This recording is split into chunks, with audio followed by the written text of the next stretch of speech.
All right, my lovely students, here is my last bonus video. So just looking at the last few questions about the fundamental theorem of calculus. So this one here, we have some trig. So we have secant squared of theta d theta. So this is where you want to know your derivatives for the other trig guys. Um, you're not going to see a lot of them too much. We do tend to stick to sine and cosine, but in the broad mathematical sense, they're fair game. So you want to know the rules both ways. So secant squared is somebody's derivative. So the antiderivative here is just remembering a derivative formula backwards. All right, so we know sine goes to cosine. Cosine's derivative is negative sine. So there were two other pairs. There was tangent and cotangent, and then secant and cosecant. So you can actually also think of tangent and secant as a pair and cotangent and cosecant as a pair because of what shows up in their derivatives. So the derivative of tangent is secant squared. That is the one that we actually want to use on this one. Then the derivative of cotangent, similarly, will be cosecant squared. But again, because this is a C and we're looking at derivatives, it gets a minus. Likewise, over here, our other guys, the derivative of secant has secant and tangent. They're multiplied, though. So secant tangent or tangent secant. The order you write them in doesn't matter. And similarly, cosecant is going to follow the pattern. So we're going to see cosecant and cotangent, but again, it gets a negative. Now, you can't actually prove these derivative rules using the quotient rule. Rewrite them in terms of sine and cosine and go. So I kind of remember tangent is the derivative of sine over cosine. So quotient rule, we square the denominator and away we go. Cosine squared, cosine on the bottom, 1 over cosine is secant. So derivative of tangent, I should see as secant squared. Like that. That's one of the ways my brain makes it stick. So the good news is, like, that's the way the derivative works. So the antiderivative, or the integral of secant squared theta d theta, must be tangent theta with, of course, a plus c.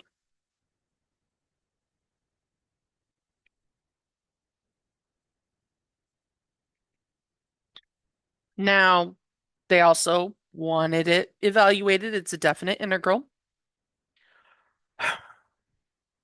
And they gave us kind of weird numbers. Again, this is where your calculator comes into play. Notice these numbers are in terms of pi. From here to the end of calculus, when we do trig functions, we do radians. So I know in pre-cal we kept waffling between the two. In calculus, we use radians. In applications, we probably don't. So why math? I know why math loves radians because they don't really have a unit, but it's irritating.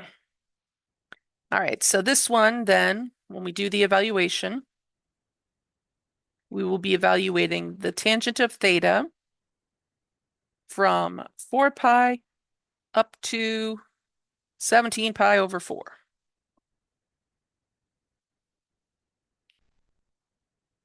So we are going to have to figure out the tangent of 17 pi over 4 and subtract the tangent of 4 pi. Now, the good news is this question is really silly if either of these is undefined. So 17 pi over 4 is 16 pi over 4 plus pi over 4. Let me just write that above it.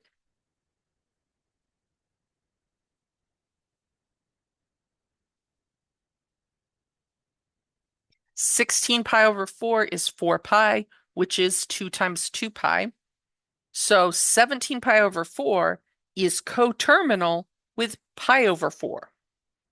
So this is the same as the tangent of pi over 4 minus here the tangent of 4 pi.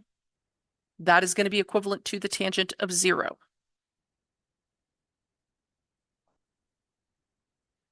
All right, now the good news is the tangent of 0, 2 pi, 4 pi, any coterminal angle, sine over cosine. The sine is 0 at 0. So this will be 0 over 1. It is defined. It equals 0. And whether we type that in degrees or radians in the calculator, it will consistently tell us that tangent is 0. Now the tangent of pi over 4 is where sine and cosine are the same, square root 2 over 2. So when we do sine over cosine, we get 1.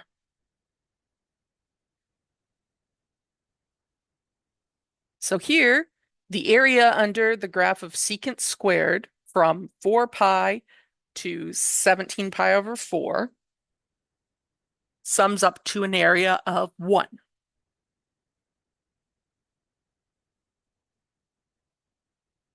So there will be some crazier trig ones that you'll see and some really interesting trig substitution that happens in Cal 2. But you want to first know your derivative rules cold so you can think through them as antiderivative rules. So it's a good thing to practice over the break. All right, and then here we have a review of another one of the common used derivative rules as it shows up in antiderivatives. All right, so 1 over 11t. So the 11 is just a constant. So I'm going to move it out. But it's a constant on the bottom of a fraction. So I have to preserve that bottom of the fraction. So this is the same as, right now I'm just going to rewrite it inside. 1 over 11 times 1 over t. Both parts are on the bottom, so they both need their own ones when I'm splitting it. I say this because I don't want you guys to accidentally split it. Now your t is on top or your 11 is on top. Like this is an equivalent statement. I can multiply and get back to where I was. So I can write 1 over 11 as a constant multiple out front. And now we're looking at 1 over t dt. So, like, little sidebar note.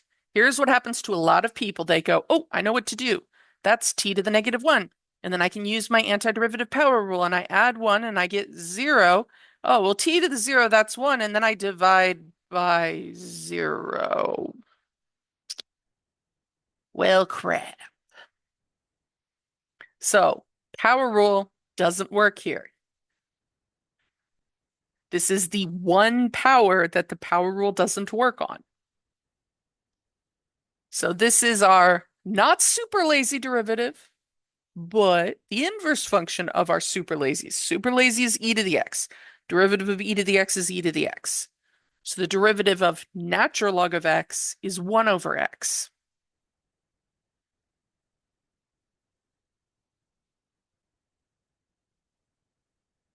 So when I'm thinking about writing this as an integral rule, I would say the integral of 1 over x dx, or we could write it with u's, 1 over u du. The variable doesn't matter. And you're going to see the big first powerful tool, u substitution, is just changing how we define the variables.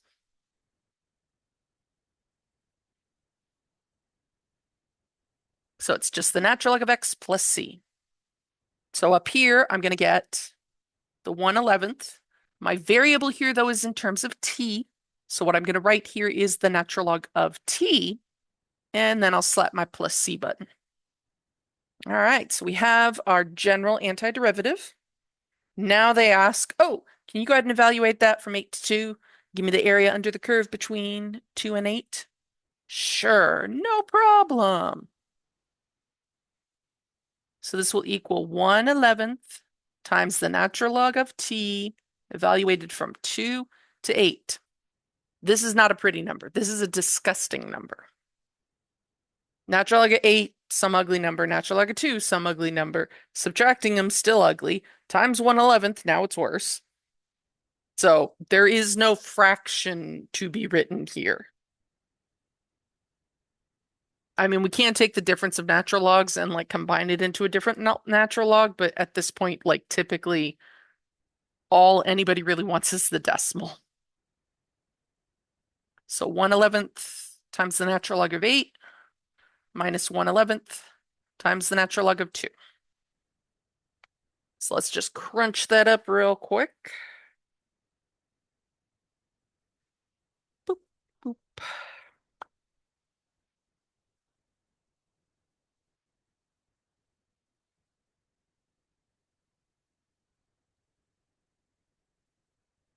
All right. We get a 0.1260226, blah, blah, blah. Then it goes 7, 6, so it's not like repeating in any interesting fashion. There it is. So we found the antiderivative, we plugged in the numbers, we got the ugly decimal. A lot of integrals, when you evaluate them, the number is not pretty.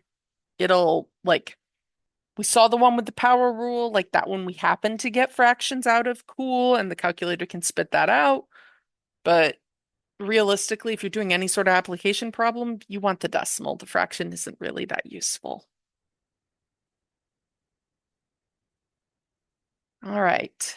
So the last one Chris had pre-worked out. I suspect this maybe used to be on the homework and now is no longer on the homework, which we celebrate. But this does pop up in calculus, and it's kind of strange because you actually end up with a theta in your general form of the antiderivative. So when we're looking at sine squared, if it was just a sine, antiderivative is negative cosine, we're good to go. But sine squared is a problem. And we're going to see a lot of crazy stuff we can do with trig, but here it doesn't help much. So what we end up remembering is this really weird cosine 2x is the same as 1 minus 2 sine squared x. And then if I minus the 1 and divide by the negative 2, I'll get 1 minus the thing with the 1/2 out front. So I solved for sine squared. So now I know sine squared of theta is the same as 1/2 onto 1 minus cosine 2 theta. So the 1/2 is a constant, it comes out. So we're looking at the integral of 1 minus cosine 2 theta d theta. The 1 becomes the variable in question, which since we're looking at a d theta integral, it's actually theta, which is weird, but so oh well. Then the minus, because we had a minus up there. Antiderivative of cosine is sine. But if I was doing the derivative, that 2 theta would create a chain rule. So we also have to account for what would have been a times 2 in the derivative. So we do the opposite. We divide by 2 when we do the antiderivative. So there's our general formula. And then down here, Chris plugged the numbers in and it gets ugly. And this is very, very much a, oh, look, all numbers, more all numbers. Use your calculator. You do not need to do this by hand. We do it as math teachers by hand because that's just like how our brain works. We like seeing the numbers do the things. But realistically, especially if you've got, the $12 fancy calculator, it should actually produce that answer.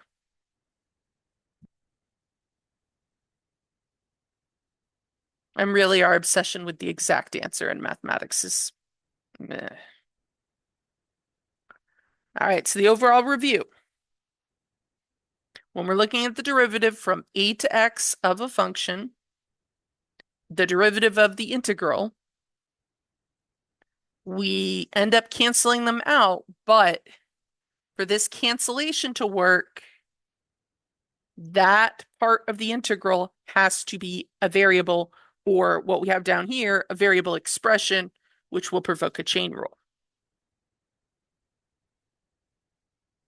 But the big takeaway What Chris notes as possibly the second most important concept from the course after derivatives. Yes. This is like the big thing in Cal 2. Cal 2 used to start with chapter 5 and doing the damn Riemann sums. We managed to shoehorn that into Cal 1, so you guys get a little more time in Cal 2 to do the interesting integral techniques and then the sequences and series at the end. They are the dreaded, hated course part of Cal 2, but it is surprisingly one of the more useful in certain situations. All right, let's cut this off. We'll have the review video from Wednesday. That'll be it.